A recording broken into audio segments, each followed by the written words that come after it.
তরকারি আমার পুরো কমপ্লিট। আমি ঘি গরম মশলাটা দিয়েছি, সেটা তুলতে পারিনি। তোমরা অবশ্যই ঘি গরম মশলাটা দিয়ে নামিয়ে নেব। ডালের বড়া তরকারি, তার জন্য আমি মটর ডালটাকে ভিজিয়ে রেখেছিলাম 3 ঘন্টার মতো, আর পেস্ট করে নিলাম। ওতে দিয়ে দেবো কাজু বাদাম আর কিশমিশ পেস্ট করার জন্য। মশলাটা আমি এখন ভালো করে পেস্ট করে নেব। আলুগুলো লাল লাল করে ভেজে নিলাম। বড়াও ভাজা হয়ে গেছে। কড়া মশলাটা দিয়ে দিলাম, পরিমাণ মতো হলুদ, কাশ্মীরি রেড চিলি আর দিয়ে দেবো লবণ। এবার ভালো করে মশলাটাকে মিশিয়ে নেব।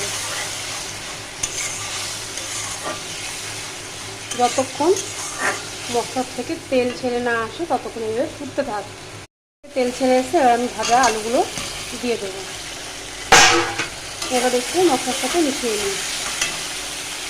দিয়ে দেবো আগের থেকে ভেজে রাখা বড়াগুলো, ভালো করে মশলার সাথে মিশিয়ে নিই।